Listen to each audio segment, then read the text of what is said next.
G'day and welcome to the Breaking Through podcast. Tyson, quiet week this time round. No tours. No tours or none that we've seen. We try and cover as many as we can.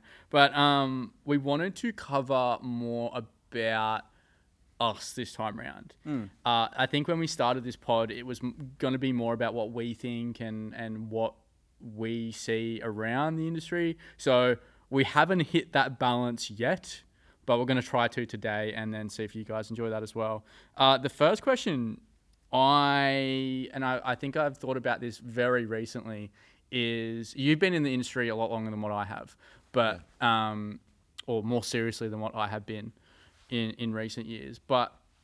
And I think I've only learnt my lesson very recently. But what's the probably main lesson you've learned out of working in the music industry? There's a lot of lessons to learn, but I think the main one, especially for people that are starting out, the best piece of advice I'd give them would be just to stay consistent. Consistency is key. A lot of people, when they come into the music industry, a lot of industry professionals won't take you seriously in the first 1, 2, 3 years. Because a lot of people just quit. A lot of people test out, realize there's not much money in it, unless you're really good. But anyone just starting out, there's not much money in it at all. You're basically working for nothing for the first year or two, and you're going to get it taken advantage of from people that have been doing it for a while. Especially when you try and book bands, they're going to overcharge you. There's going to be a lot of shady stuff going on. But if you remain consistent, you find your own path. I think people taking advantage of you, and obviously you come at it from a different angle. I come at it from the media angle. You come from it putting on shows and that type of stuff. Getting taken advantage of is so goddamn true. Yeah. I think, people only think I've been doing this for, 18 months, 2 years or whatever. I've been breaking through is almost 6 years old. Wow. So 6 years next month. So especially the first couple years when I was just focusing on Australian stuff, no one really gave a shit when I was just focusing on Australian stuff. And that's not, punters. I mean, they didn't give a shit either. But that's anyone in industry. Australian artists didn't really care. So I think before I get to the main lesson that I've learned is I think Aussie acts themselves, and this goes up to medium acts to big acts as well, because I've interviewed hundreds of acts, and I think they don't care much for independent media. Yeah. And I think there's so many independent media around Australia in a lot of locations as well that are working their fucking butt off to interview, to edit those videos, to put them together, to put those interviews together. And from my experience, they don't give you the time of day. I had so many acts, and it's kind of scarred me a bit. And why I pivoted to doing punter orientated content was because people would cancel on me last minute. People wouldn't even tell me that they were cancelling, and I would be waiting for an hour, 2 hours. Australian bands that you love or New Zealand bands that you love would just have shitty communication and not apologise or not anything, and it would leave a sour taste in your mouth. And I know they would never do that to Triple J or those big organisations, but you can't treat independent media like that, because if independent media get bigger and bigger and bigger, they're going to remember how you treated them. Yeah. And I remember how I was treated. Now I'm this one of the bigger people, independent medias in Australia for music. I remember how that band treated me. Yeah. In real life or online or whatnot. And this goes for bigger acts as well. I've definitely had acts where I'm never meet your heroes. Damn. Really? And I can't. There's some acts that I can't. Would you spill the beans right now? No. I can't. No. Come on. No. There are acts that I can't listen to anymore. Yeah. Because of how they treated me. But then on the other end, I know I'm an asshole. But I'm a passionate asshole. Yeah. So I don't think. No, I do think that there's probably people, I know there's people in the industry that don't like me either. So I think it goes two ways, but that's kind of why I switched to the stuff that I do now is because I know punters give a shit about what I do. I get messages all the time. When I'm feeling, down and out and feeling like, why am I doing this? I'm getting messages from punters going, thank you for this, thank you for that. I couldn't have done this without that. People do projects on me. People do assignments on me and go, hey, like, you've inspired me so much. I'm doing this on you because it's something that I want to do as well, which I never got when I was just focusing on Australian artists. So I think the moral of the story, Aussie acts need to care about media from the bottom to the top. Yeah. Don't just put all your effort and energy into the Triple J's of the world. It's the breaking throughs of the world as well. Yeah. There's so many independent medias like that are trying so hard to just bring something to the industry. And if you don't treat them the same, they're not going to get anywhere. So I think this industry just wears you down as well. Even if whether you're an artist, whether you're a journalist like yourself, whether you're, in the event space, there's so much ego and politics that goes on in this industry that eventually after a couple of years, it will start wearing you down or affecting the way that you work and, how you view things that are going on in the space. But yeah, it's die a hero, live long enough to see yourself become a villain sometimes. And that's why I kind of try and remember, we were talking about it before, about, the humble beginnings of when you start out and where you were. And I kind of have a little bit too much of that because industry gave no fucks about me when I started out. As the only time they cared is when I started getting traction on TikTok and I was blowing everyone out of the water with views. Still am.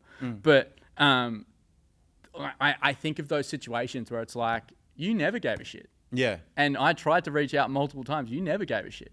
And now there's a fee if you want my help. Now there's a fee if you want my help, which 100%. But this comes to the lesson that I think I've learned probably in the last 6 months.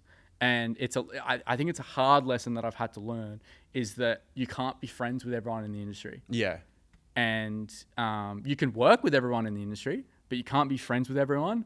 And I think being who I am and, doing the content that I do, that I wholeheartedly agree that, I'm doing what I think's right. There's going to be people out there. Yeah. And people that I thought I was friends with that don't like it and go, oh, I don't want to be, I don't want to be friends with that person anymore. And that sucks. But then you kind of think about how the industry works and, I might need that person in the future, but I don't necessarily want to be friends with them. And I think that took me a long time to understand and kind of accept. Yeah. Because I do want to be friends with everyone, but it's just not how it works. Big Sound, when you're at Big Sound, it's always a good gauge of where you're at, depending on how many people want to come up and talk to you and stuff like that. That's how I always get a sense of where am I at the moment? And then I go to Big Sound and kind of judge it by how many people come up and chat or stay away from me. Yeah, I had both. The last Big Sound was it was the first time I'd gone to a Big Sound where I had a following, and especially in this industry, I could feel so many eyes on me, and people. And I've said this before, punters, they'll look at you, especially bloke punters. They'll look at you, come up and say, "Hey." Women will look at you, think that I can't see them looking at me, and it makes me feel really judged because I'm they're probably why are you looking? Yeah, they're probably oh, that's just that guy from TikTok, but they will linger and stare. Big Sound was the exact same. Yeah, and this was blokes and women were just staring at me, and then they'd be in their little group and be like, "Oh, see, that sucked." Yeah. And then a few drinks in, they'd come up and go, "Oh, hey, mate, yeah, I watch all your content, blah, blah." So it was probably a positive thing, but then I also had negative experiences as well where, some people didn't like me and that's all right, but at least I had the confidence to come up and be like, "Hey, I don't like you because," which create interesting conversations. Controversy creates conversation. Have I even really created that much controversy? I can't see how you're controversial at all. Really? The only thing that I think it's just because I'm the amount of content I do and how I do it, no one's really done it before. Yeah.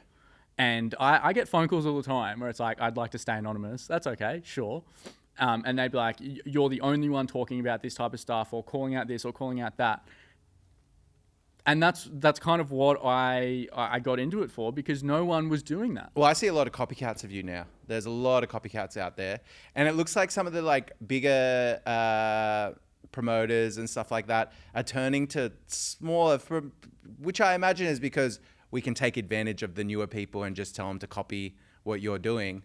Does that make sense? Yeah. Yeah. But I think and I don't like calling them copycats, because I think it's just like I inspire people to try and to do that type of, and I've had people reach out that do similar content to me, and they'll be like, oh, I saw your content, it inspired me to do like my type of thing, and they might focus on a different genre or just one genre. But then there's also people that, you know, maybe have done it before me that I hadn't seen, and they just did it a different way.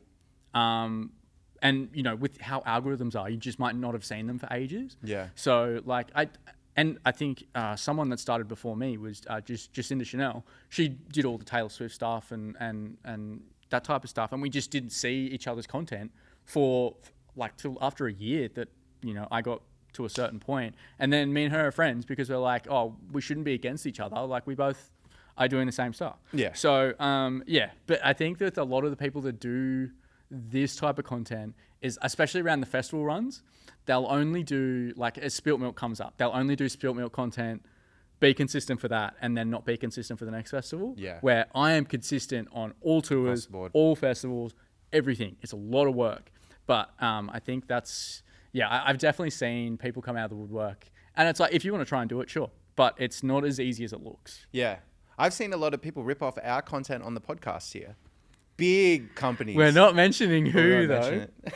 We're not mentioning who, but yeah, I've definitely had people send videos going, I think you inspired this one. Yeah. And the timing's a little bit interesting. But Top 50 podcast, by the way. Oh, yeah, we should probably mention that. Yeah. Breaking Through hit the top 50 music podcast charts. Took us a few weeks. Congratulations. Yeah, congratulations to us. If the podcast had a resume, we'd chuck it on. But yeah, thanks for listening, everyone. We're on the up and up. Maybe a little bit slower than we thought. It's just the beginning. Yeah, I think by the end of the year, number one would be sick, even if we get it for a day. Ooh.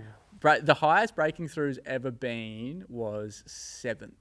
Okay. And ahead of us was Shannon Knoll.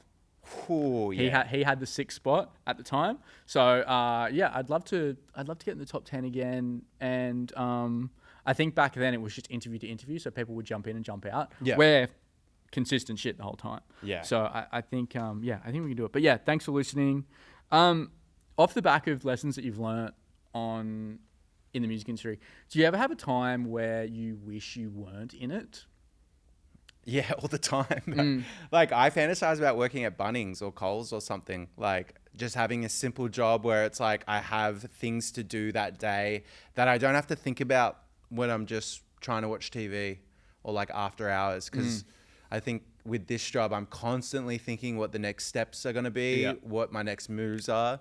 And it just takes up so much of my time. I would love to get a 9-to-5 job where I'm stacking shelves or something like that. That sounds really nice to me. So yeah, all the time, but I wouldn't give it up. I love it too much. Yeah, I think I was looking back at Splendor photos before obviously it got into the industry, and I was just like, that bloke had no idea what was going on. But it's those type of experiences that made me go, fuck, this is the industry I want to get into. And I remember getting like free festival tickets for the first time. And the last Splendor I didn't have to pay for because obviously I went as media, and I was like, if I could tell Brenton from 2018 that he was going to go to Splendor for free, he would shit himself. Yeah. He would be like, what the fuck, how have we done that? Like, so it's those type of experiences. But then as you just said, the brain never turns off for this industry. Yeah. I'm constantly thinking, and I do have a normal job as well.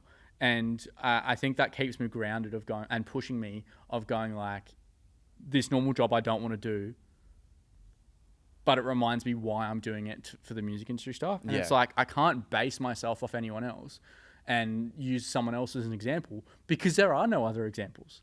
So I can't be like, oh, this is how this person did it. That's how that person did it. Because there is no example. Yeah. Or like there's no independent example so that's like, I'm constantly thinking, oh, I'd love to do it this way, but how's that going to work? I can't check an example because there is none. So I'm kind of winging the fuck out of everything. But I just think like, fuck, it'd be nice to just go back to a time, just go to a festival and not think about everything that goes behind it or how these decisions were made. Why has this happened like that? Just go to a festival and just be like, this actor's playing. Yes. Yeah, it does ruin a lot of things for you while getting into the industry, because you do go to festivals and you're just like, I wonder how much this festival made. Yeah, and it's like you'll see a lot of other industry people in there as well at festivals. And I went to Ocean Alley, and I met someone there that I hadn't, like I'd been speaking to in emails and that type of stuff, and we just stood out the back for like ages just talking. Oh, industry people will talk during whole shows. Yeah, and that's exactly what I did. Yeah. And I was like, fuck, I only got to see like 3 Ocean Alley songs. But it's just like that you actually get to see people face to face. That's why Big sounds really good. Yeah. Because you've been emailing these people for ages, and it's just good to put a face and voice to the emails. Most of the time, because then there's other people that you were very sassy in that email. I did not enjoy that. But I just, we've got Ultra this weekend. Oh yeah. And Chainsmokers is headlining, and when Chainsmokers was huge, like I remember listening to their music all the time, not knowing anything about the industry, anything that goes on. So I want to watch that show on the weekend and just reminisce. Yeah. Just have the Do you nostalgia. think it's going to be nostalgia, or do you think they've updated their set to like more focus on dance music around this time? Nah, I think it's got to be nostalgic. Okay. With how Chainsmokers, I haven't seen a Chainsmokers set ever. Yeah. So I can't tell you what it's going to be like or watched videos. I'm just guessing. But I think if I'm them, you're looking at how big you used to be, and they're obviously still big enough to headline. But when was their last hit? A long time ago.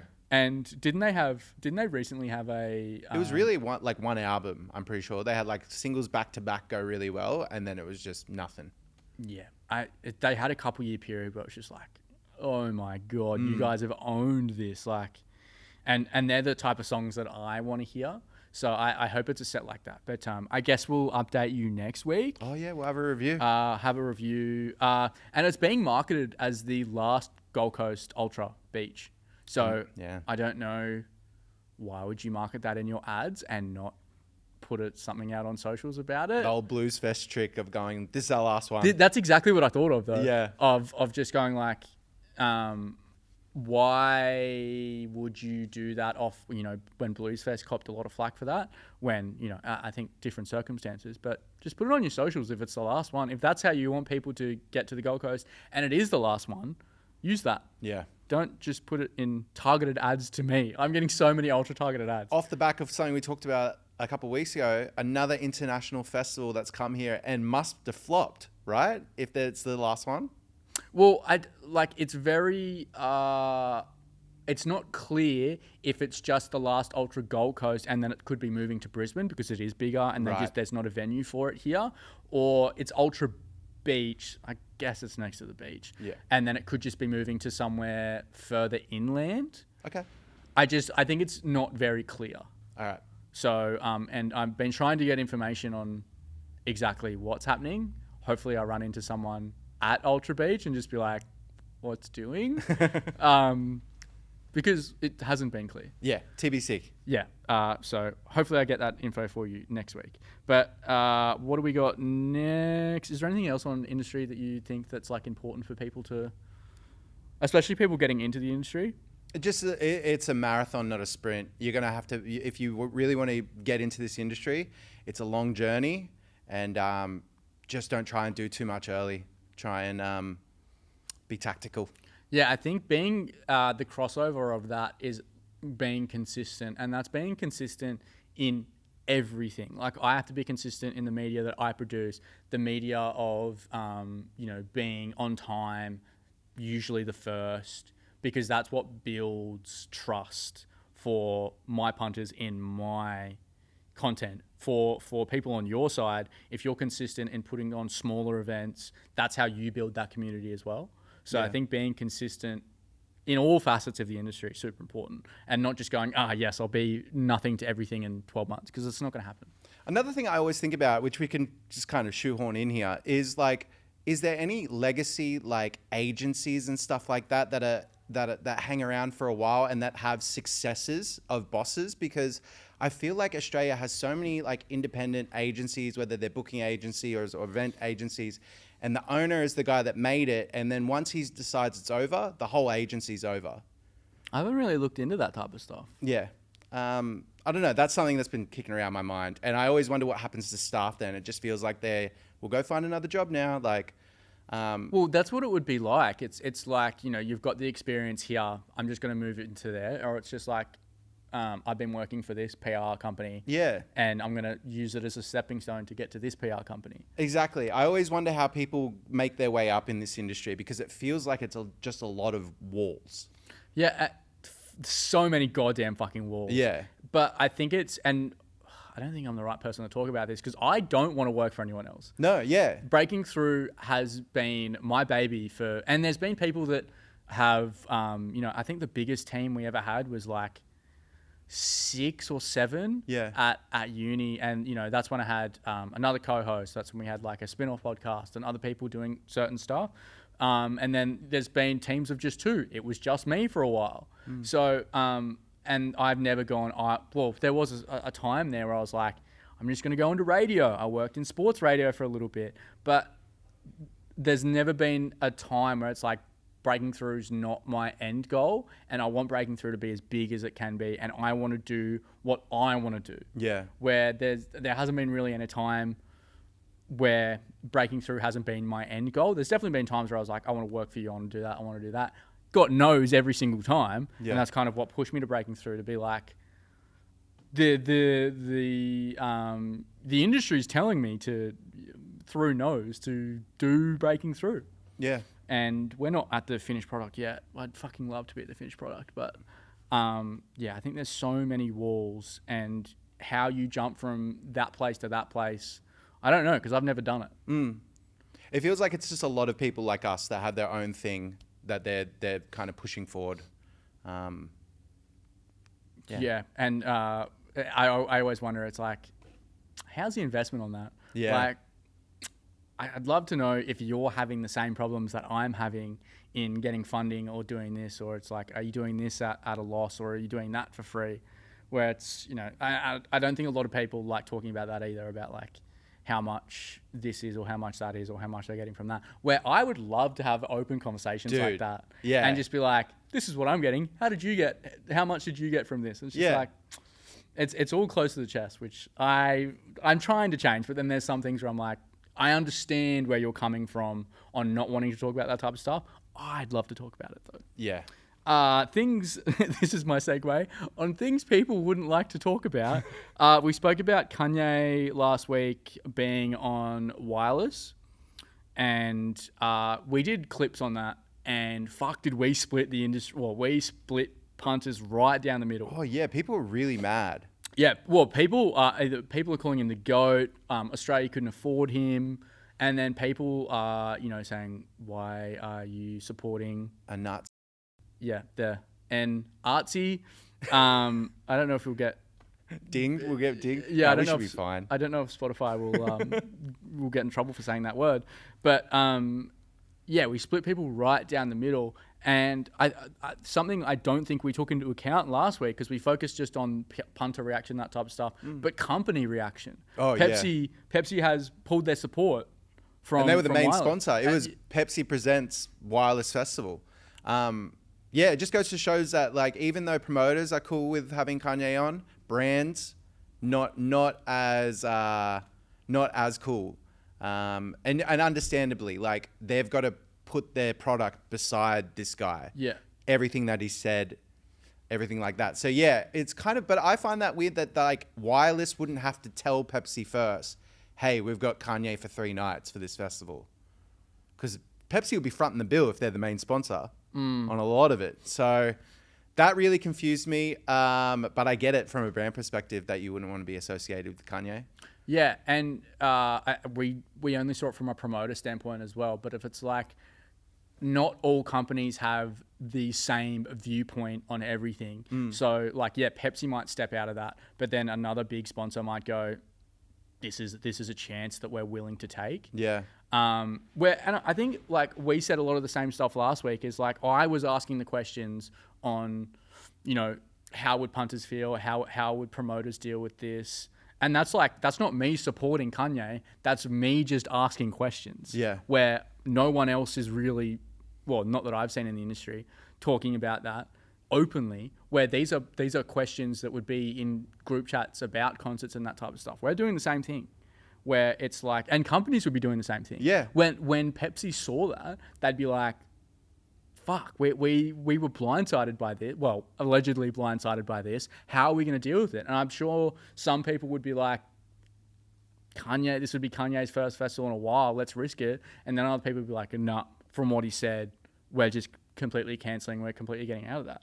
Where I'd love to be a fly on the wall for those conversations. Totally.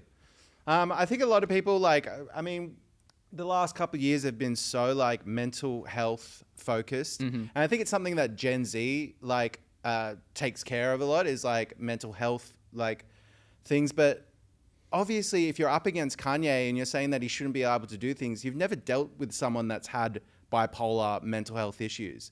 Because everything that he said and everything that he did, and yeah, he's more creative in like when he's in a ditch and he's thinking hateful things, he has the ability to make a song out of it and put it out. And he has, he's got all these avenues where he can make the most sinister shit that he thinks of out there and put it out there into the world. And he's also got the fame, where it's not really going to affect him what everyday people think. But at the same time, he does have a mental health issue. He does have something wrong with him that makes him turn into that person. And having bipolar, you don't realize that you're in that space until after, when you're coming down from it and you're seeing everything that you've done and you're going, fuck. The clarity after. So like, while at the same time, I understand why people would be very anti-Kanye for some of the things that he's done. Like I just knowing people that have that same sort of condition, I'm not that same way. Even though I condemn it as well, I still support Kanye. I think what people will say, and I think it's when anything comes out about what anyone's done or that type of stuff, and it's like, yes, he's come out and, apologized and that type of stuff, but doesn't mean that people are free from consequence. And I think from a lot of people, it's interesting that Gen Z is, we're the biggest on mental health, but we're also the quickest to cancel. So, and I think we've spoken about it on here before. It's like we do, I think there's a path to redemption, but how far gone can you be for redemption not to be an option?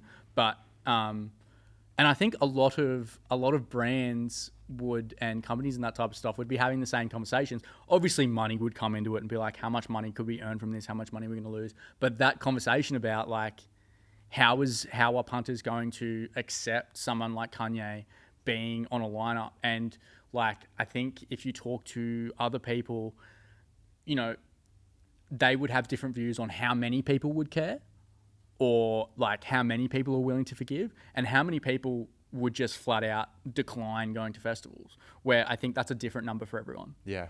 Where, especially from country to country as well, with different industries. Like, I can only really speak about the Australian music industry and the sort of issues that we've had to deal with local bands. Yeah. Where, international acts, we've let a lot of other acts maybe not do the same things, but like they've had issues in the past and then they've come into it. And the promoters have taken them on. So like, where's the line? We've spoken about where the line is, and we don't know.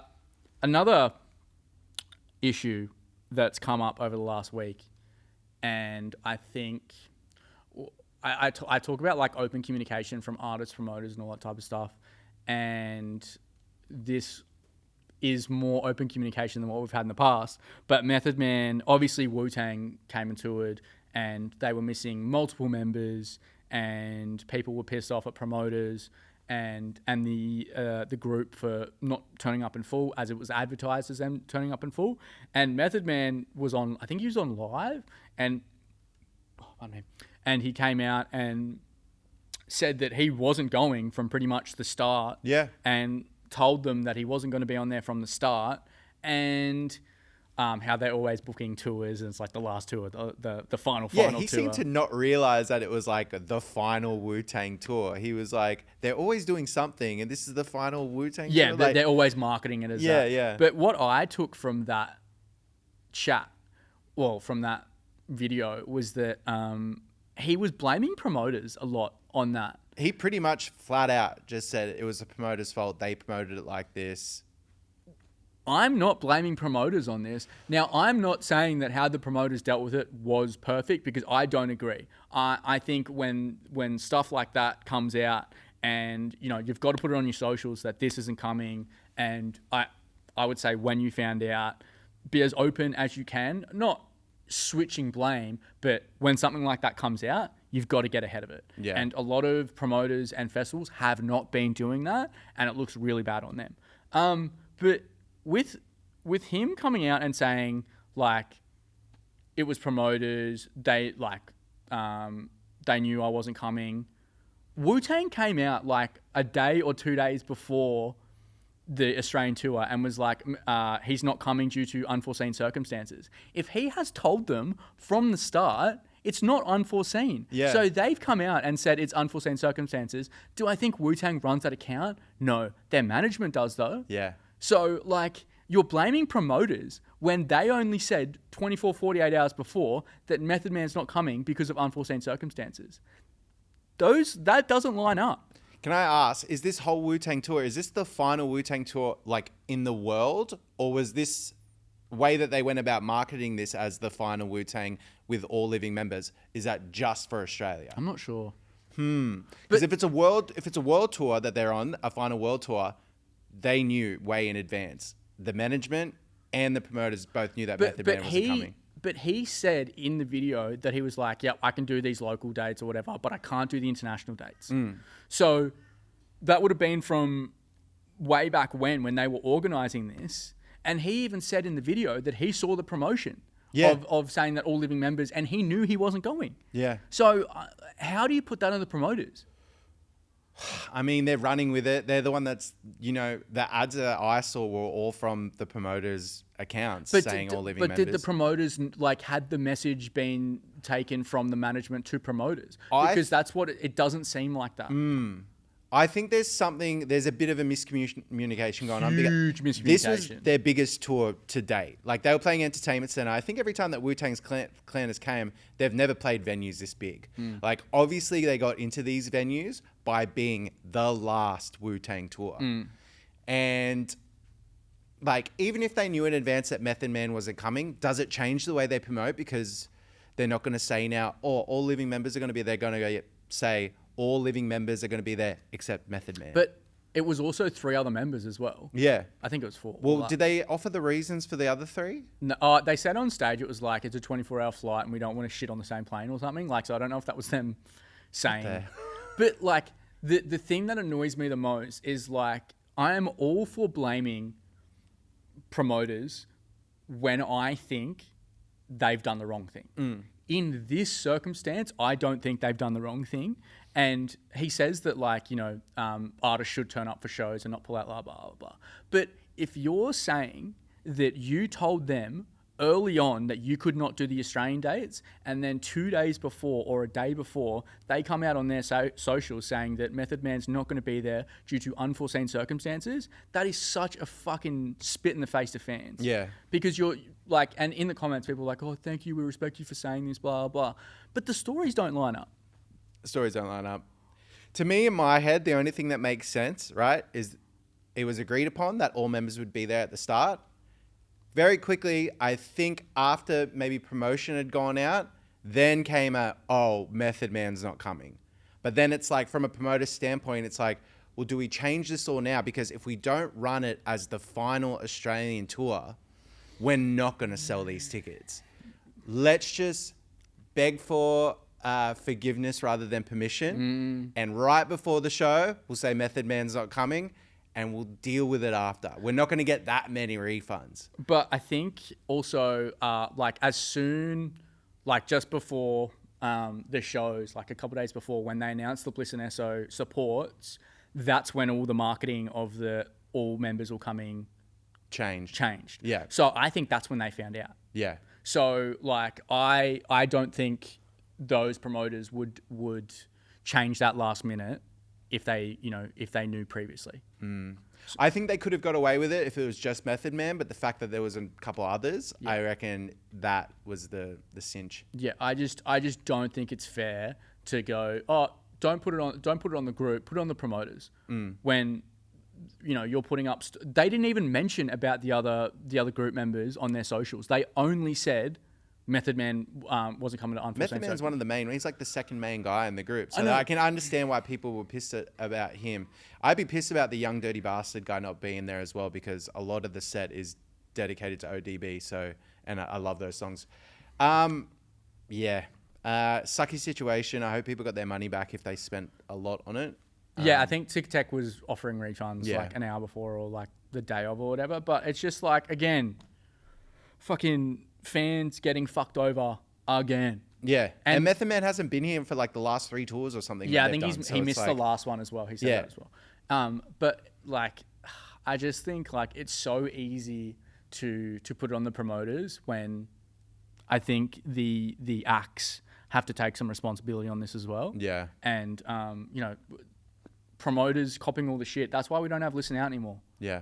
Because you put everything on the fucking promoters and they went, you know what, we're not going to cop this shit anymore. So that's why we don't have Listen Out. Yeah. If you actually put some ownership on the acts, then I think that would scare acts of going, other acts seeing that and going, fuck, maybe we shouldn't pull out of shows because we'll lose fans and then we'll lose money and then, lose our job.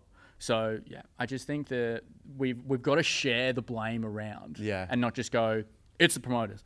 100%. I'm more than happy to call out promoters on stuff, and I have in the past, and that has got me in trouble. I'm going to keep doing it because it's what I think's right. So on situation to situation, I just don't think on every situation we go, that's the promoter's fault when stories don't line up. Yeah. That frustrates the absolute shit out of me. A positive story, I think, on this one. The first person I heard say this was Brisbane Bronco legend Corey Parker. On his radio show, he was like, Olivia Dean's here around the NRL Grand Final. The NRL has to do whatever they can to get Olivia Dean to play the NRL Grand Final. Ooh. See, I'm going to say the same thing I said for the Kylie playing the AFL Grand Final. I just don't think it's the vibe. And I think that's half... I think this decision is like... Well, this topic is half and half again. You've got people like Willie Mason going, that's not what I want to listen to before an NRL Grand Final. And then other people like Denon Kemp going, it's almost like a Tina Turner thing of like, that's how big Olivia Dean could be. And I think what's different between Kylie Minogue and Olivia Dean, obviously Kylie Minogue's Australian, that's awesome. But Olivia Dean is having the biggest moment she's ever had right now. She's super popular. Her shows around that time are all sold out. And I think the difference with that is because the difference with Olivia Dean is that Rein Me In with Sam Fender was on all the sports edits on TikTok. All the big sporting teams were doing sporting edits to that. South Sydney, Jai Gray, there's content with him around that at the moment. So I think there's a connection to rugby league and I think it makes sense. Yeah. And like, I think it would be one of the best acts we could have had on the NRL Grand Final in years. I think she destroys most of the other acts that we've had on there recently. I think Teddy Swims was good last year, but Olivia Dean, wow, totally, she would be such a good get. I think like at this point in time for any football game, I think I want something more pub rocky to be the halftime show. Like who? Like the Killers, I think was like the best. I don't know which grand final they played at, but the Killers is like a perfect band where it's kind of like, hey, they're going to play stuff that everyone knows. I still think Olivia Dean, even though she's so big to a football crowd, I don't think like over 2/3 of that crowd are going to know who she is. I think football crowds are tough crowds where they're not that into music. So a lot of the stuff that they play there kind of goes above everyone's head, and they're just kind of like, cool. There's definitely the side of the NRL fans that are just like, just get Barnesy on there. Yeah, exactly. And like, that's definitely the older generation. But I think like if we can turn, like imagine being able to turn the NRL Grand Final into a piece of where it's seen as an asset to an artist, so that you can add that to your tour. So it's like, oh, we can, instead of, a festival, being your main thing that you're going to play, have a tour around your NRL Grand Final. Yeah. That would be so cool. So yeah, like you have your tour around that, and then you get announced on the NRL Grand Final a little bit later, especially if there's big artists like this. And if it's like, if you just go to like pub rock, that type of stuff, like they're not, what super big artists can you get like that are current or, semi-current that would please the fans? Bro, I don't know. Imagine Dragons. Like... which I think, they would have done in the past, but like I think NRL and AFL, or NRL more so, are trying to go, what's the biggest and best current act we can get? But like, does Lord fit at the grand final? Does Zara Larson like Dude, Zara Larson would go but like, it's just like, I don't know. It just doesn't feel right to me to have Olivia Dean there. I love her music, but I don't think in that setting. I just can't see football fans being like, come be the man. I fucking can. I can. And I can. Maybe I'm wrong. From a social media standpoint, there would just be so much content to do around that, especially with all the TikTok edits that they were with her and Sam Fender's song, Man I Need. Like, I just think it's mostly positives that can come out of that, and I think it'd be such a good get. And I think if you get Olivia Dean, I think that beats Kylie Minogue. As much as Kylie Minogue's an icon and Australian, I think Olivia Dean currently would be the better get. Yeah. Well, Hilary Duff's also in the country then, so think about that too. I mean, people wanted her to play bigger venues. NRL Grand Final is a bigger venue. It would be a 15-minute set, but like, yeah, I think that would be. Imagine just bringing up random people. It's always like Australian acts that they kind of like. Teddy Swims. I can't remember who Teddy Swims brought up, but he was just playing with random people. And Katy Perry brought up a few Australian stars. So it's like they, if you want to bring up like if Olivia Dean brought up the Veronicas, I'm going to say that every single time. Well, Snoop Dogg brought out Baker Boy, so yeah, you do have those like sort of things. Oh yeah, last year was Snoop Dogg. That's right. So it's like having that Australian flair. I think that's always good to see. Now, this story blows my fucking mind. And the story I saw on this, or TikTok I saw, it was like, this is going to be the most wild story of the year. Ex-Turnstile member tries to murder singer's dad. That was my note in the file. Yeah. Allegedly. So the guitar... Or has he been convicted? He's an ex-guitarist. I'm pretty sure he's all over their... Not the last album they did, the second last album, Glow On. I think his guitar playing's on that, but he was kicked out, I think, before they started touring for that album. I don't know exactly what he got kicked out for, but they just said that his behavior, like they needed to get him out of the group. Did they, crystal ball? This is such a, and Turnstile's having such a moment, or, a lot bigger than what they were, and they're seeing their shows in like Brisbane, that type of stuff. Like they looked crazy. Yeah. So when I heard this story, I was just like, imagine going around, playing huge shows in Australia, playing festivals in Australia, playing around the world, and then dealing with this shit, dude, in the back of your mind. Dude, yeah.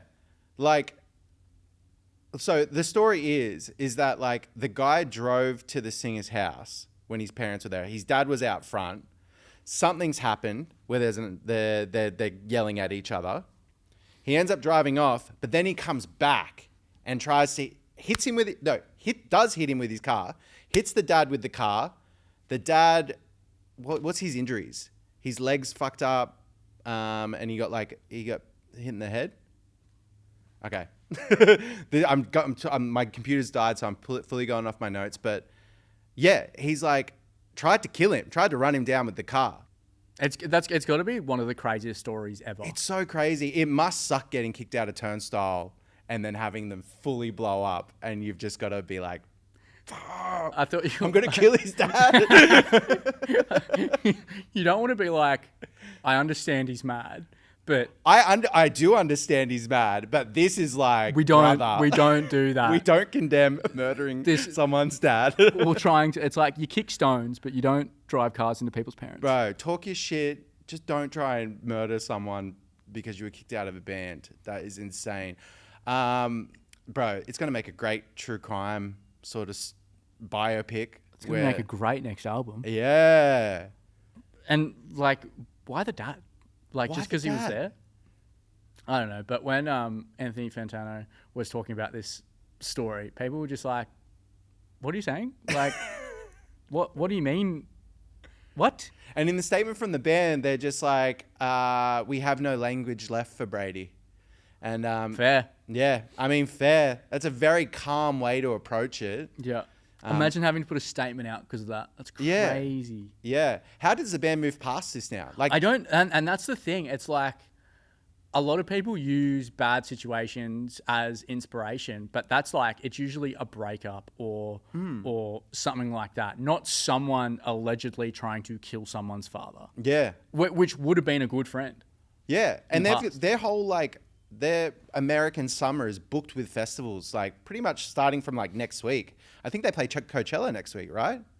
I'm not sure. So they're jumping right into like more shows. Like, is this something that's brought up on stage? Is this like... Yeah, true. How do you like, Yeah. do you just like have the statement and then not say about anything about it? Completely ignore it because from what I've heard, the dad sustained very bad injuries. And for how old he is, because I think he's past 80,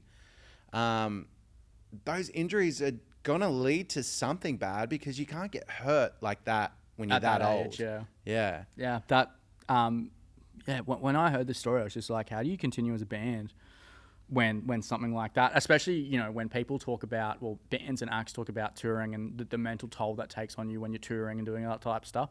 Add this on top of it. Dude. How do you, I don't know how you do that. But something that we were talking about after the podcast last week, and I think it's such a good topic of discussion, which I don't think anyone's really said anything about it. And this comes off the back of Lorde going independent after how many years, and she signed these contracts with labels and that type of stuff super young.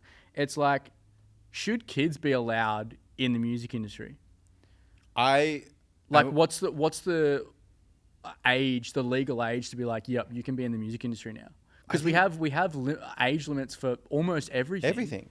So it's like, is this something, because we've seen so many people come out of it rough the other side, and that comes to, you know, child stars. How many Disney child stars have come out the other side and gone, fuck, I was locked into this and they treated me like this? And, you know, a lot of it with music as well.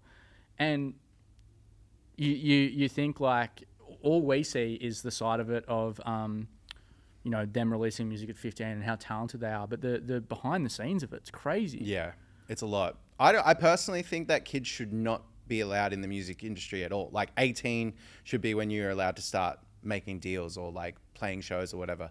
Anything before that, I see videos all the time of like, he's a 15-year-old rapper. Yeah, he's a 15-year-old prodigy. Or he's a 16-year-old guitar player. And I'm like, bro, go play with your friends. Don't be trying to start a career now.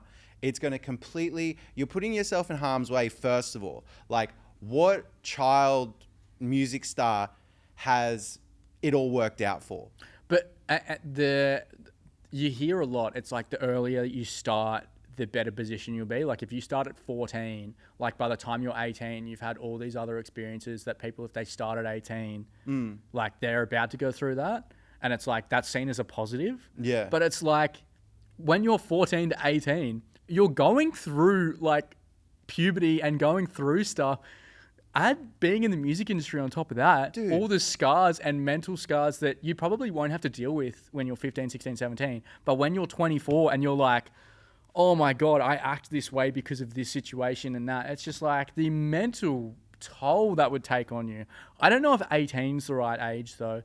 I would probably go like 16, but there's got to be like only certain things that you can do at this point. Well, it's like kind of like development deals, how they've got that in like sport and that type of stuff. It's like, we can mentor you in this type of environment, blah, blah. So you have the tools for when you do turn 18 and you can do everything, fully yourself or with the team behind you. You're ready for that. But if you're signing deals like 13, 14. Bro, I'm like, go play with your friends. Like, stop trying to... I don't know why you want to put yourself in the position to like think about a music career while you're that young and maintaining it and growing it. Why you'd want that stress on you? But when you're 13, 14, you're not thinking about that stress. You're thinking about the dream of being a pop star for movies and music videos and shit that you've seen. That's the idea that's in your head, and you don't think about all the stuff behind the scenes of But that. just like get better at it. Just use that time to like, Hone your literally craft. Yeah. like just get better at your craft, whatever. But don't obviously, I don't think it's worked out for anyone, any child stars to like get into music or whatever in television or whatever. I don't think it's ever worked out for them. I think that always in their early 20s, they rebel and it leads to everyone turning on them, like Justin Bieber to at his like bad boy phase when he turned like 2021. Yeah. I think you come out at best, you come out of it like Lorde, where you're just like, I regret signing that deal when I was 16. Yeah. I just regret it. Even though there was nothing that bad that's happened to her. That we know of. That we know of. That's public. I think she, the fact that she regrets it should be a calling to any child star out there to be like, hey, maybe I shouldn't get into anything super early. Maybe I wait. Maybe I just get better at it. Maybe I hang out with my friends. Yeah, and it's like you still play local gigs. You still can write music, can, make all that type of music and that type of stuff. But maybe you can't release it. Yeah. Maybe you can't sign deals till you're this age or that type of stuff. I think there's just got to be like better laws around it. Yeah. And I think from a parent's perspective, it's like you got to realize you're putting them in harm's way a lot of the time. If they're blowing up and like they ask to get played at a festival, just know that like literally 2 doors down from your dressing room, there's a band just bumping coke in there. Like being in that environment when you're that young as well. Yeah. And it's not good. And I think even the positive side of stuff like the admiration from fans and all that, it does have a dark double-edged sword. You don't have the too. mental capacity to understand how that is. And I think like, even in your 20s or whatnot, that's still... And although that is a positive, dealing with fans loving you and all that type of stuff, that's what you want. Dealing with that takes a, not a teenage brain. Yeah.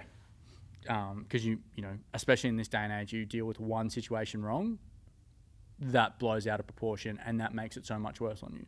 The legit, like I've seen a lot of people like that at a certain age when they break and how it affects them. The only healthy people that I've seen, like when they do reach stardom, are like in their late 20s, like approaching 30.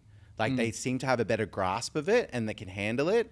But even in their young 20s, if you blow up in your young 20s, you're still gonna get fucked up from it. Yeah, but it's also I think like a lot of, the industry thing is like you're only relevant till you're like 30. Yeah. Like especially for pop stars, they're like, there's this thought process that you've got to use by this time, which sucks because I think I think it's changing. I think it's changed now because a lot of the pop stars now, Charlie, Zara, they're all like they're at their biggest now and they're in their 30s, approaching 30. Zara's not. Zara's like 28, I'm pretty sure. I think she's like 25, 26. I looked this up the other day. Really? Because she started like super young. I'm going to say she's 28, yeah, because she's been around since 2016. I'm pretty sure she was like 18 back then.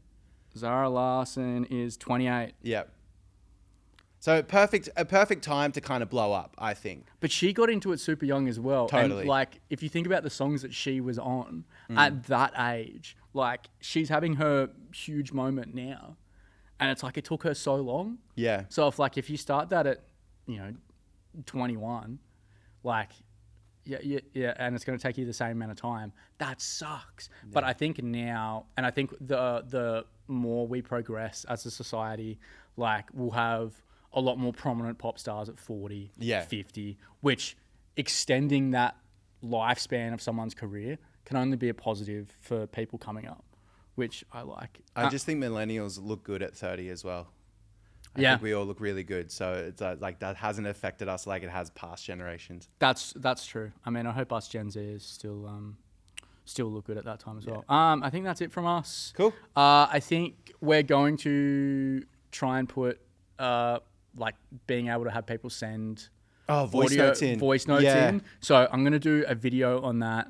And hopefully we have that organised for next week. Yeah, so if you have any questions, start thinking now that you want to ask us. So we can start answering questions that you want to know, because we don't talk about shit that you don't care about. So we might have segments of just like people sending in questions. Just don't send in dumb shit. And if we laugh at your questions, it's just because we haven't thought It's of it okay. before. We still love you. Yeah, exactly. All right, bye team. Bye.